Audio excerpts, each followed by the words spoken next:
Hi friends, আজকে আমি তোমাদের সাথে একটা রেসিপি শেয়ার করছি। সেটা হচ্ছে গন্ধপাতার বড়া।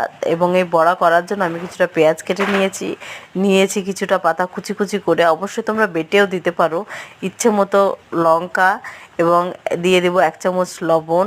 লবণটা অল্পই দিতে হবে। 1 চামচ হলুদ এবং কিছুটা জিরে পাউডার, আর দিয়ে দেবো প্রয়োজন মতো বেসন, এবং ভালোভাবে মিশ্রণটি মেখে নেব। এই গন্ধভাজার পাতা কিন্তু আমাদের শরীরের পক্ষে খুবই উপকারী, রক্ত সঞ্চালন বাড়ায় এবং মুখের রুচি ফিরিয়ে আনে। ঠান্ডা জ্বর হলে অবশ্যই এই পাতার বড়া তোমরা টেস্ট করবে।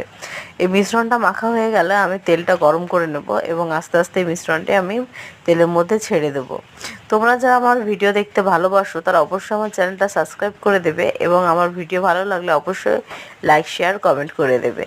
এই ভাজাগুলো যখন আমার এক সাইড হয়ে যাচ্ছে তখন কিন্তু আমি অবশ্যই উল্টিয়ে দেবো, না তো পুড়ে যাবে। এবং এপিঠ ওপিঠ ভালোভাবে সেঁকে নিয়ে আমি এটা আস্তে আস্তে নামাবো। তোমরা দেখতে পাচ্ছ বড়াগুলো বেশ লাল হয়ে গেছে, মুচমুচে হয়ে গেছে। আমি এটি নামিয়ে সার্ভ করবো এখন।